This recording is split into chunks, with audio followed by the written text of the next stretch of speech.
Remember, there are 4 Ds in a buy-sell, and the one that sometimes we don't think about is dissolution. When we get together in a business to start with our partners, we're all happy, we're excited, we've got plans. We got big plans. What happens when you don't want to be partners anymore?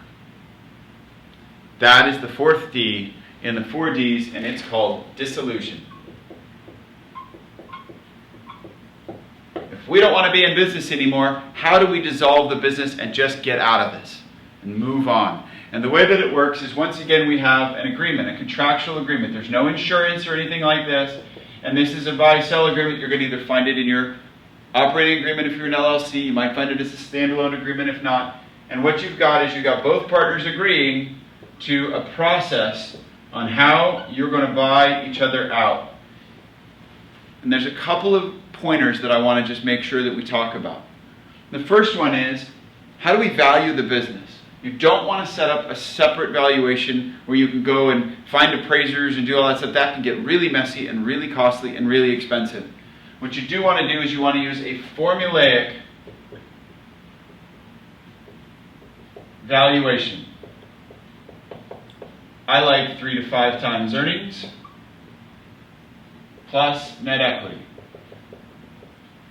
In most markets, that's a fair valuation, and what it does is it allows for an easy transition, or at least an easy valuation of the business.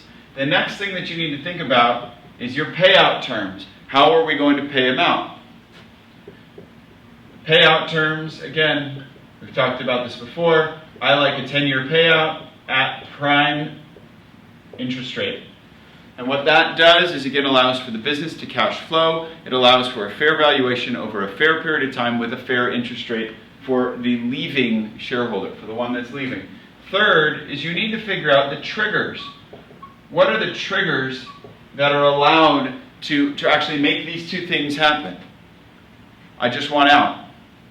Well, I didn't satisfy my end of the bargain. What are the triggers? They may be agreements. If you have one sales partner and one administrative partner, if the sales partner isn't selling and stops working, that might be a trigger.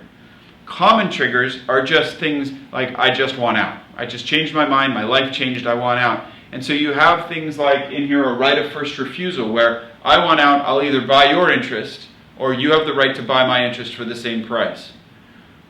You have all sorts of different options in this, but you want to think about the triggers.